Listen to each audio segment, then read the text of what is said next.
The Indiana Fever are not playing around. Kelly Kroskoff said she is getting veterans to help this team and that the timeline has been accelerated.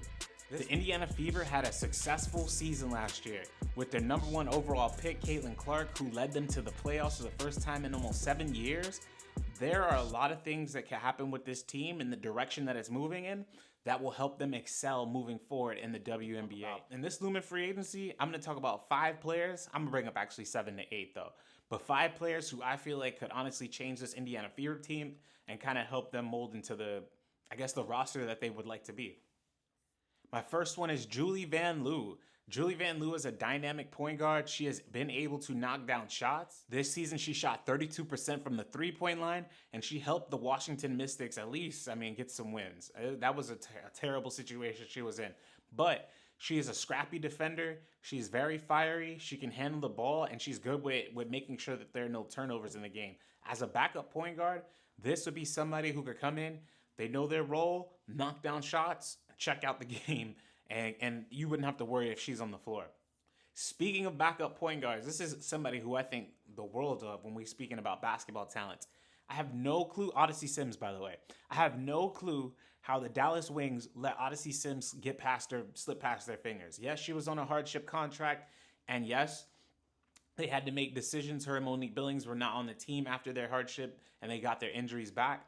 But I would have made some different moves because there would have been no reason why she would have left my team.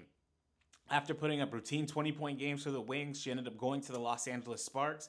If Indiana gets Odyssey Sims, who already won, has a lot of playoff experience. 2, is a veteran, which is what Kelly Kroskoff wants. 3, has the ability to knock down shots, pass the ball, and make clutch shots, by the way. 4, she would also have the ability to play, say if Kelsey Mitchell gets hurt or Kelsey Mitchell is in foul trouble, or etc. She can play alongside Clark because she can shoot and she can score off the dribble. She does not need anybody to set her up. She can just take the ball off the dribble and go score and create a bucket. And then the 4th point, if I didn't already make it, she could set up Caitlin. So this season with the Dallas Wings, she averaged nearly 13 points and 5 assists. Are you kidding me? And this is just coming off the street. Additionally, she also hit 34% of her 3-point shots. This Odyssey Sims would be a blessing in disguise, or just a blessing for the Indiana Fever. Are you kidding me? Take it a step further. Odyssey Sims almost shot 50% this season. My number 3 pick, Gabby Williams. Now, if you're talking about somebody who literally would fit this team, Gabby Williams is the prototypical player that would fit this team. Now, I'm going to say this with a caveat, too. If they're able to get... So we're not talking about in this a Satu Sabali or any of the big whales. I'm talking about other small pieces or smaller pieces. Of course, a Satu Sabali would fit. But if you can't get a Sabs in the building or Unicorn in the building, Gabby Williams is a perfect 3-and-D player. She is athletic enough to guard multiple positions, which is something that Indiana direly needs. She has the ability to knock down shots, and she can score offensively on her own. Speaking of shooting, she shot almost 50% from the floor this season, shooting about 48%, and she was able to knock down 32% of her 3-pointers. She brings energy on both sides of the floor, offense and defense. Very scrappy player.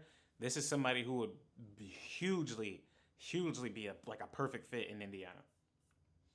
Number 4 would be Nneka Ogwumike. Nneka Ogwumike. We're going to see a lot of Seattle Storm people in this roster, though. But Nneka Ogwumike would be a great person. Why?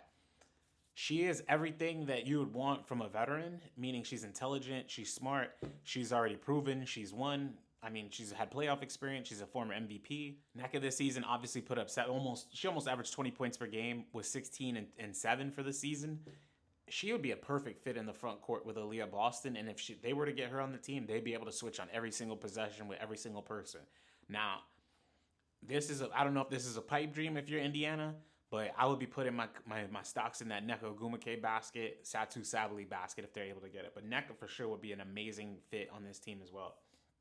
Now, another 2, I brought up 2 centers who I thought could also benefit. One of them is Brionna Jones. She is a free agent this season with the Connecticut Sun, and it'll be interesting if we'll see the Sun will move on the direction with re-signing her, Dejanay Carrington as well, and that's another person who I wanted to bring up. There are a few of the players. Dejanay Carrington would fit perfectly on this team, as well as Brionna Jones for a lot of the reasons why I already said with Nneka Ogwumike. Bree Jones, though, it would kind of slow him down a little bit, but in their half-court setting, they'd be able to score a lot of baskets because she is a very efficient player. This season, she averaged for almost 15 points and 7 rebounds per game. She has a lot of low post moves, and she's a very efficient player. Carrington in her own right would be a perfect guard to play alongside Caitlin. Obviously, it's funny, right? Your idols become your rivals, or etc., right? Friends become enemies, etc. You would have somebody like Carrington who is getting better, and she could guard the best player on the team. And you would be teaming her up with her former college teammate, one of her former college teammates, with Lexi Hall in the building. Those are some of my picks. What are your thoughts on this? Who do you think that the Indiana Fever should sign on the roster? Let me know in the comments, chat. We out of here.